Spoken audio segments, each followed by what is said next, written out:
Guys, welcome to my channel.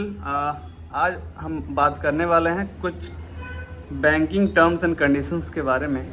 जो customer आते हैं बैंक में और बैंक आरबीआई कुछ मैंडेट करती है और बैंक्स कुछ और मैंडेट करती है। सबसे पहले हम बात करेंगे आरओआई के बारे में, रेट ऑफ इंटरेस्ट के बारे में, about different assets in banks. जैसे आरबीआई कुछ अपना एसएलआर रेट करके फिक्स करके देती है बैंक को, लेकिन बैंक क्या करता है, 1-2% इंटरेस्ट अपने एंड पे भी मार्जिन लगा के बढ़ा देता है। सबसे पहली बात तो ये भी एक गलत है, ठीक है। उसके बाद मैं बात करता हूँ जैसे अकाउंट्स के बारे में। बैंक में बहुत प्रकार के अकाउंट्स होते हैं, चाहे आप किसी भी बैंक में चले जाओ, प्राइवेट बैंक में। तो बैंक, प्राइवेट बैंक का सबसे फर्स्ट जो उनका मोटो रहता है कि सबसे पहली बात तो बैंक ये सोचती है कि जो पैसा बाहर है उसको वो बैंक फ्रेश फंड काउंट करती है। फ्रेश फंड मतलब अपने बैंक में जो है वो तो फंड है, लेकिन अगर आप बाहर से पैसे आ रहे हैं तो फ्रेश फंड है। तो बैंक का सबसे ज़्यादा मोटो होता है कासा। कासा बोलते हैं बैंकिंग लैंग्वेज में। उनका ये मोटो होता है कि आप बाहर से जितना ज़्यादा फंड ला सकते हो लेके आओ। जैसे कोई अकाउंट ओपन के लिए आता है, सपोज दैट कोई अकाउंट के लिए आया, तो बैंक सोचती है कि उससे जितना पैसा वसूल लूँ उतना बेस्ट है। लेकिन फिर आरबीआई आ जाता है बीच में। अगर वही कंप्लेन आरबीआई के पास चली जाएगी तो फिर ज़ीरो में भी आपको खोलना पड़ेगा अकाउंट।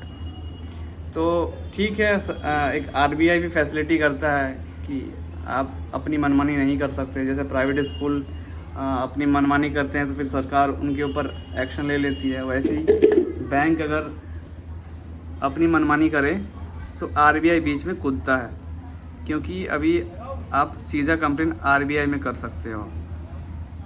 और कभी कभार तो I am also surprise and shocked कि जो चीज़ एक आम बैंकर को नहीं पता होता है वो कस्टमर को आजकल पता होता है। तो आप आजकल किसी को भी झूठ बोल के बरगला नहीं सकते हो, ये बात है।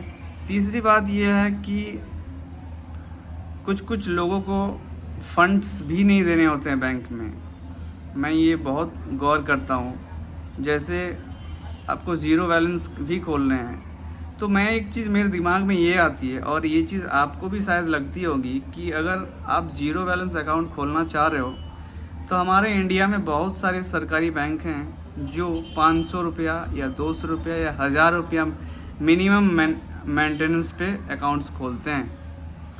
तो ये मेरे दिमाग में आते रहती है कि तो फिर वहाँ पे आप क्यों नहीं जाते हो जो भी कस्टमर है। It means that any other bank like HDFC और आईसीआईसी बैंक, आपको सर्विसेज कहीं ना कहीं तो अच्छा लगती होगी, या फिर आपने कहीं सुना होगा कि आपको इसका सर्विसेज अच्छा है, इसलिए तो आप आ रहे हो अकाउंट खोलने के लिए।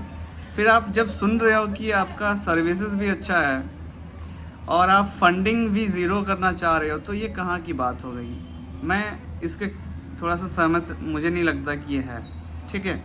ये आप खुद ही सोचो और आप कमेंट में ज़रूर बताओ क्या ये सही है। मुझे तो नहीं लगता कि ये सही है। अगर आपको सर्विसेज नहीं चाहिए तो भैया बहुत सारे, there are lots of banks in India जहाँ पे आप जा सकते हो, आपको मना नहीं करेगा, ठीक है। लेकिन वही चीज़ आ सकती है कि अभी जो आरबीआई ये कहता है कि आप किसी भी कस्टमर को मना नहीं कर सकते किसी भी चीज़ों के लिए, या फिर आप उसको इधर से उधर नहीं भेज सकते हो, क्योंकि अगर वही चीज़ आपके खिलाफ कंप्लेन हो जाती है तो फिर बैंक को चार्जेस लग जाते हैं। बहुत डिफरेंट टाइप्स के चार्जेस लगते हैं बैंक को भी, ऐसा नहीं है बैंक को चार्ज नहीं लगते हैं। फिर आरबीआई अपने तरीके से एक्शन लेती है। तो ये सब चीज़ें कुछ थी जो आई थिंक मेरे को डिस्कस करनी थी। तो अगर आपको अच्छा लगा please share your suggestion about this topic, और मिलते हैं ऐसी अच्छी टॉपिक को लेके, ताकि ये नॉलेज आपके साथ भी शेयर हो और मैं भी आपसे डेली इंटरेक्शन करता रहूँ। Okay, bye and thank you for watching my video.